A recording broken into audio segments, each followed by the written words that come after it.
Being a parent can be very frustrating. It often feels like we try everything and our kids still don't listen to us. It can feel very demoralizing. In this video, I want to share my thoughts on what to do in this situation based on over 25 years of experience as both a clinical psychologist but also as a parent myself. So let's get started.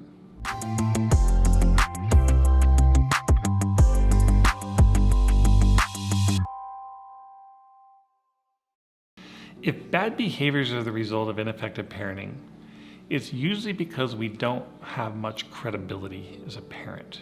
We all struggle with this. I have to ask myself occasionally if this is what's happening with me in different situations. Broadly speaking, let me illustrate with a rather extreme example of what credibility isn't. The other day, I was talking with my son about a peer who was failing every class and he never even goes to school. He just doesn't want to go to school, so he doesn't. This is a boy, by the way, that comes from a really nice, very loving family. Well, as my son and I are talking about this, I sort of wondered out loud, how can this kid possibly get away with not going to school just because he doesn't feel like it? That would just never happen with me. If my son told me he didn't want to go to school, he'd still be going to school. I just don't see this as an option because he'd rather be home watching Netflix. Well, at this point, Valerie spoke up. And she said that she remembered an instance with this boy many years ago when he was little. He was actually at our home for a birthday pool party. And all these 9-year-old boys had spent the afternoon eating cake and swimming in the backyard pool. But eventually, it was time for the party to end. But this boy wasn't having it. He just wanted to keep swimming. And his mom would come to the side of the pool and she would start asking him really nicely to please get out of the pool. The party was ending. Well, she kept asking. It was always very nice and sweet. Eventually, all the parents had come. They'd gathered all their kids and everybody had left. But this boy is still out in the pool. And his mother is still sort of walking around the pool, trying to get his attention, asking him nicely to get out. And he just kept ignoring her. Finally, because my wife needed to close the pool down, she walked over and very firmly said, "Get out of the pool now." And then she started closing the pool cover. Well, he got right out. I see this as a matter of credibility. Credibility means that your kids know that you mean business. You can't ask or even hope to help your kids make changes if you don't have credibility as a parent.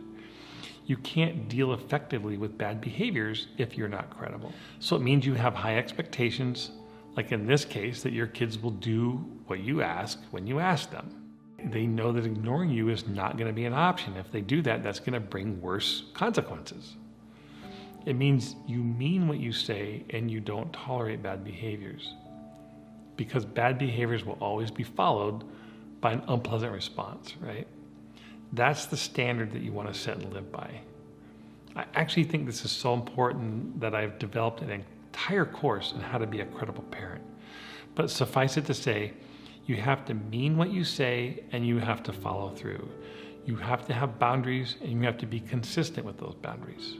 Before we move on to the next points, I want to thank you for watching this video. Are you struggling to communicate with your child or to discipline them effectively? You know, none of us are given a manual when our kids are born telling us what to do in all the different situations. We learn by trial and error.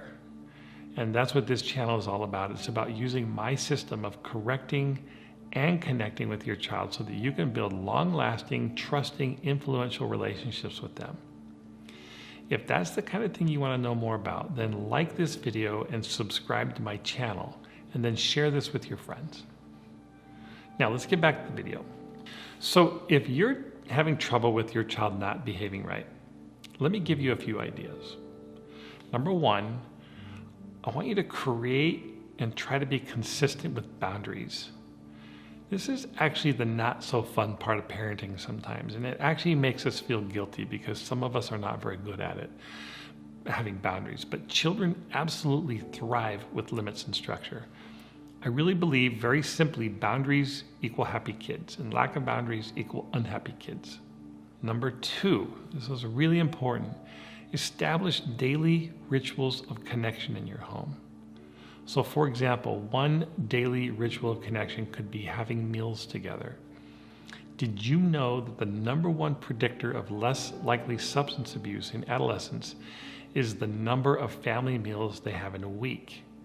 When I first heard this statistic, I was blown away because it just reinforces the idea that there are some boundaries we can create in the form of family rituals that will both increase our bond with our kids, but at the same time, these boundaries will play a preventative role in risk behaviors like drug use.